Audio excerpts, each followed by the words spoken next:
$20 billion. An entire international airport, runways, control tower, and the longest terminal building on Earth, constructed on a man-made island 5 kilometers out in the open waters of Osaka Bay, Japan.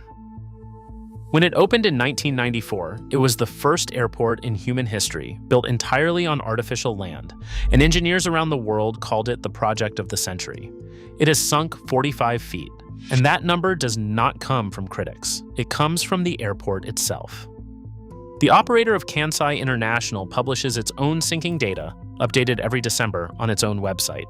The first island, 13.7 meters of total settlement, 45 feet of descent since construction began, still dropping about 2 inches every year. The second island, added in 2007, nearly 58 feet down and still sinking at 8 inches per year.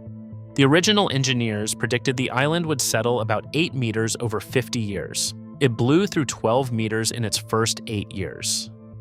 Inside the terminal, the entire building rests on roughly 900 adjustable columns, and maintenance crews spend their lives jacking the structure level and sliding steel plates underneath it because the ground beneath the world's most ambitious airport has never once stopped moving. Experts quoted in the international press have projected that without continuous intervention, parts of this $20 billion marvel could sit at sea level within decades, some projections say by the 2050s. And here is what makes this story different from every sinking island we have covered so far. Dubai's developer furiously denied its satellite data. Japan publishes its own. This is the story of Kansai International, the airport that was always going to sink, the clay that betrayed the math, the typhoon that turned it into an island prison overnight, and the country that decided the most honest response to a sinking miracle is to keep it flying anyway. Hold your boarding pass for one moment. Every video in this series exists because subscribers keep the runway lit. So if engineering giants fighting the sea is your kind of story, hit subscribe now and you are on the flight for the whole journey. Wheels up. Let me show you why Japan looked at the open ocean and decided that was the safest place to put an airport. To understand Kansai, you have to understand the problem it was built to escape. Because no country chooses to construct an airport in the middle of a bay unless the land itself has become impossible. By the 1980s, Osaka, Japan's second great metropolis, was suffocating. Its existing airport, Itami, was landlocked in the middle of dense neighborhoods, strangled by noise complaints and a strict night curfew. Japan's economy was roaring toward its bubble-era peak, and the region desperately needed a 24-hour international gateway. But expanding on land was out of the question, and not just because land in Japan is scarce. The country had watched what happened in Tokyo, where building Narita Airport on farmland triggered years of violent protests, riots, and land seizures that scarred Japanese politics for a generation. Nobody wanted a second Narita, so the planners of Osaka looked at their overcrowded coastline, looked at each other, and reached the most Japanese conclusion imaginable. If the land will not have us, we will build our own. The site chosen was 5 kilometers offshore, in water averaging 18 meters deep. The plan, raise an island of roughly 500 hectares, later expanded with a second island to more than double that, from the floor of Osaka Bay, and put a full-scale international airport on top of it. Even before the first stone was dropped, the project had to buy peace with the sea's existing owners, the fishing cooperatives of Osaka Bay, whose families had worked those waters for generations, negotiated compensation for the fishing grounds the island would erase, one more line in a budget that would eventually swell past $20 billion, making Kansai one of the most expensive civil engineering projects in human history. The construction statistics still read like mythology. 3 mountains were literally excavated for fill. Around 180 million cubic meters of earth and sand were transported by a fleet of barges running around the clock for years. And at the peak, a barge was dumping its load into the bay every few minutes, day and night, for the better part of 3 years. A seawall of stone and concrete was built in open water to fence the site before the filling could even begin. 10,000 workers, millions of work hours, 80 months from first survey to first landing. And when the island was done, they connected it to the mainland with a 3-kilometer double-decker bridge, with the road above and the rail below, and handed the surface to the architect Renzo, who crowned it with Terminal 1, a swooping aerodynamic hull 1.7 kilometers from end to end, shaped like a wing in cross-section, so that air itself would circulate through it, still the longest terminal building on the planet. In September 1994, Kansai International opened, and the world applauded. Here was the answer to every crowded coastal city's prayer. No neighbors to wake, so it could fly 24 hours. No farmers to evict, so no riots. Just clean, brilliant engineering floating serenely in the bay. Within months of opening, it faced its first great test and passed it in a way that silenced skeptics forever. In January 1995, the catastrophic Kobe earthquake struck just 30 kilometers away, flattening highways and killing thousands on the mainland. Kansai's island, engineered with obsessive seismic care, came through essentially undamaged. Not a single pane of Piano's glass terminal shattered. The airport that critics said would slide into the sea in a quake had just survived one of the worst in modern Japanese history without missing a departure. But the engineers who built Kansai were never worried about earthquakes. They were worried about something far slower, far softer, and far more patient. They were worried about what the island was standing on. And on that question, the mathematics had already begun to betray them. Here is the part of this story that separates Kansai from every project in this series. The engineers knew the island would sink. It was in the plans. It was in the budget. Settlement was not a risk. It was a scheduled event.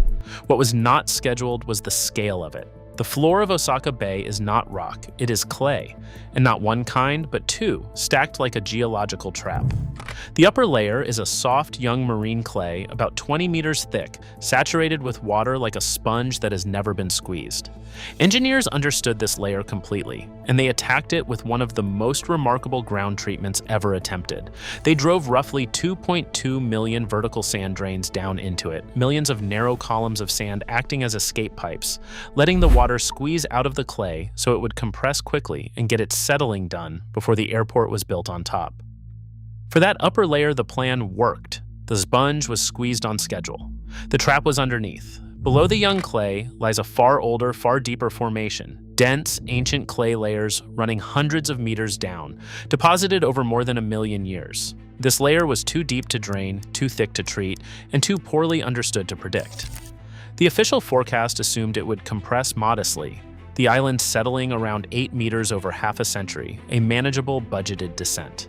Instead, under the crushing weight of 180 million cubic meters of fill, the deep clay began to yield in ways the models never captured. The island sank more than 12 meters in its first 8 years. It had burned through a 50-year settlement budget before some of its restaurants had updated their menus. The operator's own published record now stands at 13.7 meters on the first island, 45 feet of descent. And while the rate has slowed dramatically to roughly 5 or 6 centimeters a year, the engineer's own data confirms the one fact that matters: it has never reached zero.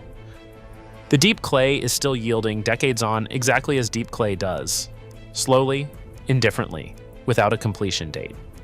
Which forced Kansai's designers into one of the strangest engineering arrangements on Earth. Renzo Piano's mile-long terminal does not simply stand on the island, it stands on roughly 900 columns, each one fitted with hydraulic jacks. Because the island does not sink evenly. The center settles differently than the edges. One wing drops a few centimeters faster than another. So maintenance crews continuously monitor the building's level, and when a section falls out of tolerance, they jack that portion of the terminal, with passengers walking through it, unaware, and slide steel plates beneath the columns to bring the floor back to level. Think about the last time you stood in an airport departure hall, coffee in hand, watching the boards. Now imagine that beneath the polished floor you are standing on, a crew is quietly operating hydraulic jacks, lifting the building, sliding in a plate of steel, lowering it back down, correcting for ground that dropped another 2 centimeters since last year. You would never feel it. You would never know. At Kansai, that is not a thought experiment. That is Tuesday. Understand what that means. The longest terminal building on the planet is not a static structure. It is a permanent balancing act. There are people whose entire careers consist of keeping a $20 billion airport level, plate by plate, year after year, forever. The building is never finished. It is only ever corrected. For a while, that arrangement felt like control. The rates were slowing, the jacks were working, the story faded from the news. And then, in a single afternoon in 2018, the sea reminded everyone what the stakes actually were. September 4th, 2018, the 24th anniversary, almost to the day, of Kansai's triumphant opening.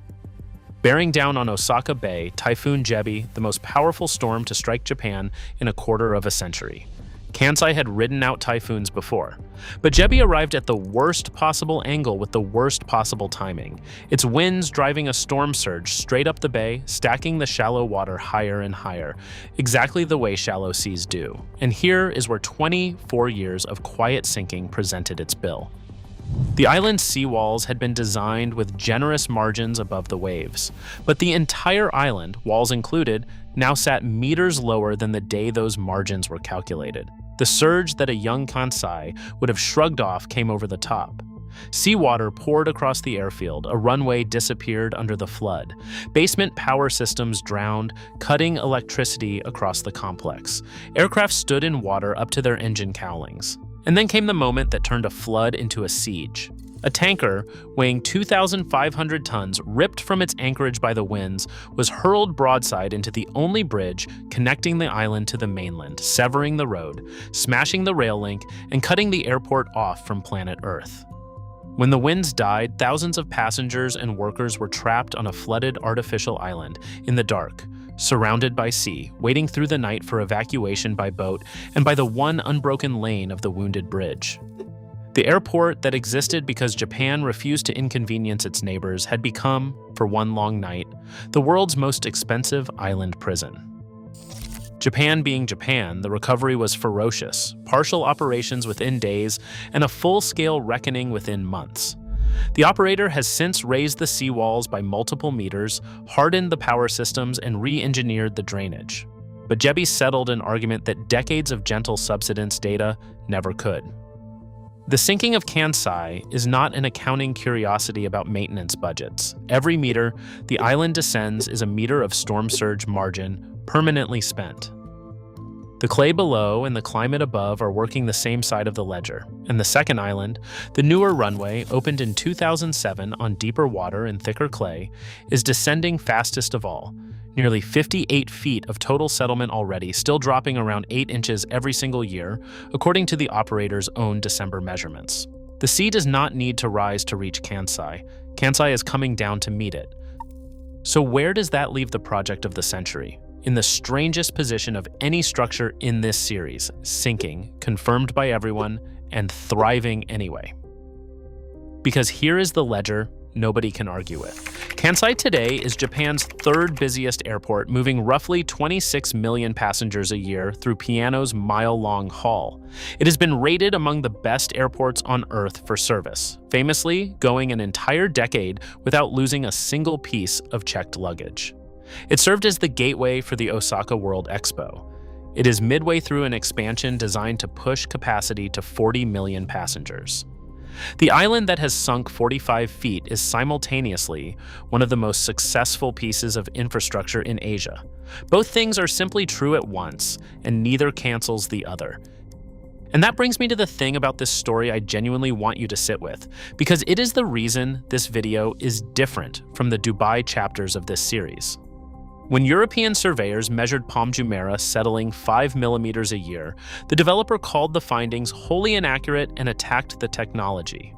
When lawyers said the world's islands were dissolving, the developer denied it from behind a wall of press releases. Kansai sinks hundreds of times faster than anything measured in Dubai, and the operator publishes the numbers itself, on its own website, updated every December. Down to the centimeter, island by island, measurement point by measurement point.